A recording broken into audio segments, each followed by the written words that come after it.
Good afternoon, all. CamelbackTrading.org coming to you this Thursday afternoon, October 1st. We're looking at the SPY ETF's market profile here on Window Trader. Here's today's action. Here's part of yesterday's. Huge rotational day, it turns out to be.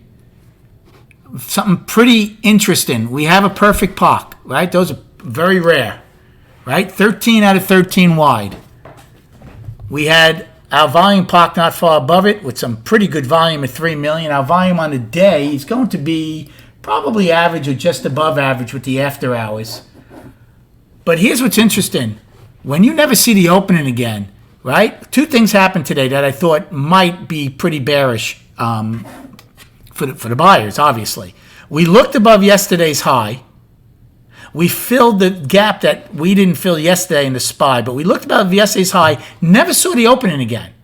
Well, that's when, we always talk about the hair on your neck should stand up. Well, we did flush out pretty good after that, but we never got close to even yesterday's value low, except in J when the algos got all excited again. Never looked at yesterday's low, but ended 13 wide. To not see the opening again and end 13 wide is, I'm going to say that's probably the rarest of rare combinations you could see. Turn into a rotational day. Now, the algorithms got excited in the same time frame that they did yesterday, right? Yesterday when they came out about the stimulus might not happen. Look what they did, right? And they buried it with shorts, piling. Those shorts got destroyed today. Well, they tried again today. It happened right at the end of I this time, flushed in J, but there were a couple of differences.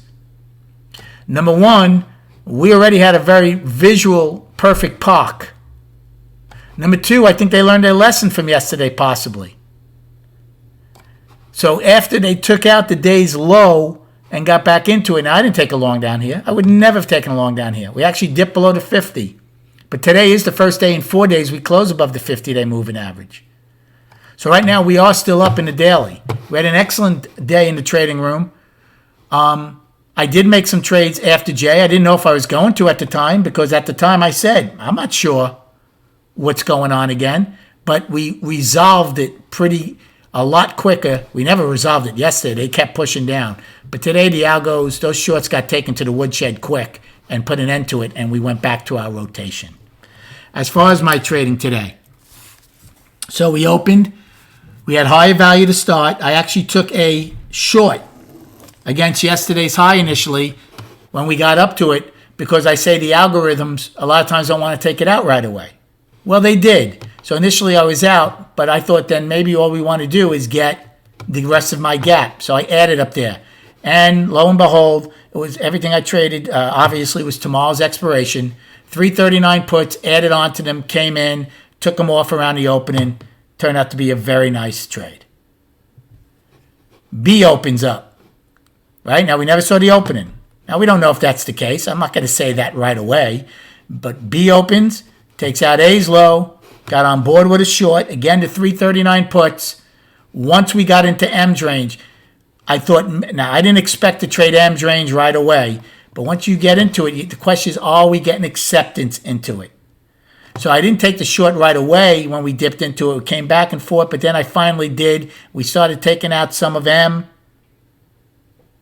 Once it tapered the volume, once it got the half back, took the rest off, especially since I didn't think we would have single prints. Well, C opened up. Didn't have single prints, but we wore one-time framing down. Took 339 puts. I'm like, if we take out B's high, I'm out. Took it out. Took the trade off. I lost on that trade. Nothing huge, but I lost on it. Didn't take anything big. Once I knew we weren't going to have single prints, then the next thing was, well, are we going to hold the one-time framing down? So I took the short. I forget where. Obviously below B's high. Got above B's high, got out. And I lost on it. That's fine. Next trade I took. So D, look what we did, by the way. B took out A's low, C the high. Took out B's high. D, look, we went back and forth, taking out each time frame's high and low. Continued that way a good part of the morning into the early afternoon until we had a reversal bar. We had a reversal bar twice, H and L. So when E came back up, I'm like, okay, we're having reversal bars here. Not reversal, I'm sorry, back and forth. I'm still not convinced we're going to get above the opening. So I started a small short. once we took out D's high, right around C, and added really good size right below the opening, and it came right back. I mean, it came just flooded back down for me. It was a beautiful trade, which I like to call my touchdown trade, because I was long 65 puts, just flooded out and made a nice trade on it. G period. Did the same thing. This time it was against value high. I'm like, if we get above E's high, I'm out. So I took a short in G.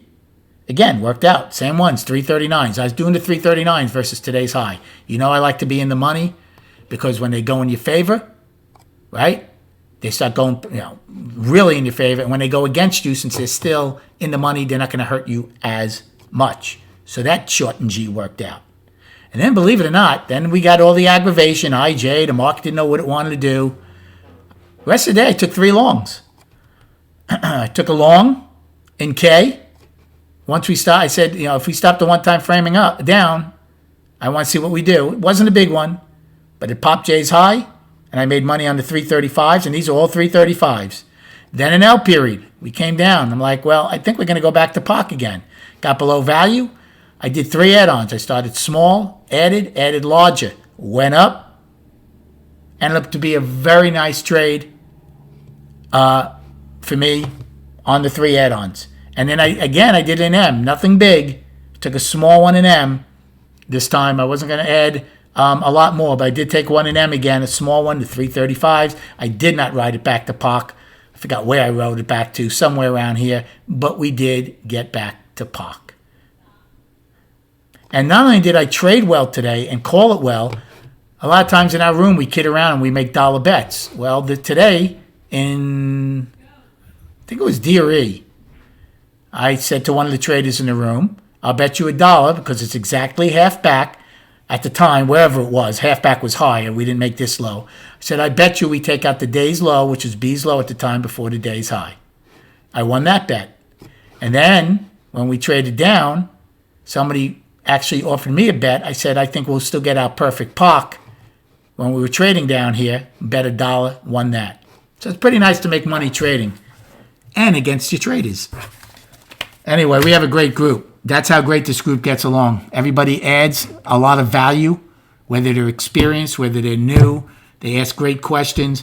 Again, for the value I give and the room gives. It's not just me, folks. It's the room also that adds incredible value because they're great people and traders in there.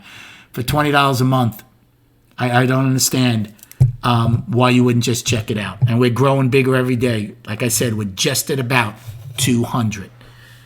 Destinations for tomorrow.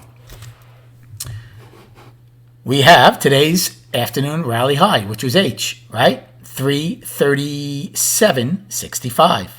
So we closed at 337.04, so 61 cents high. Then we don't have anything till today's high, 338.74. Then we have 339.26, the price probe. I showed you that last night on the profile from the 16th, and 340.31 price spike from the 16th, 341.12, naked POC still, 10 wide from the 16th. And then the big destination, 343.06, the weekly high. For the downside, we have our perfect POC of 336.88. So the odds of trading here tomorrow are very, very good, I would think, at some point, unless there's some event that causes us to gap higher or gap lower. We have a very nice sell tail. We have a decent buy tail. So odds tell me we might trade here. Now, I know we have the non-farm payroll number out, so that could skew things, but we'll see.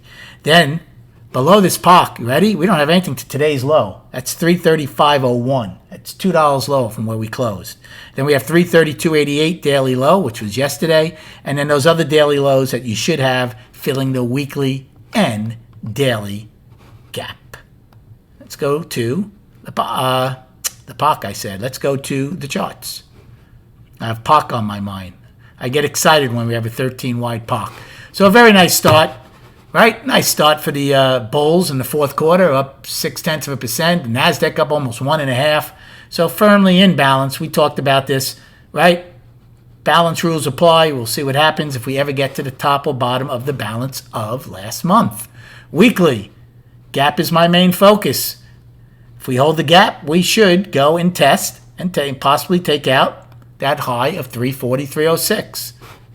And the daily, We can't do that in the weekly until the daily gets its act together. Well, they're trying now, right? 3 days in a row, we closed below the 50. Today, we closed above it. We traded below it briefly, but we closed above it. One time framing up for 2 days. So that's a little feather in the bull's cap, right? Some people will even call this a 4-day balance. I don't have a problem with that, right? So again, for the bulls to get any more traction, we have to take out today's high. If they don't take out any traction, then it will be a 4-day balance if we take out today's low at some point. Gap still holding. So that's how things played out today.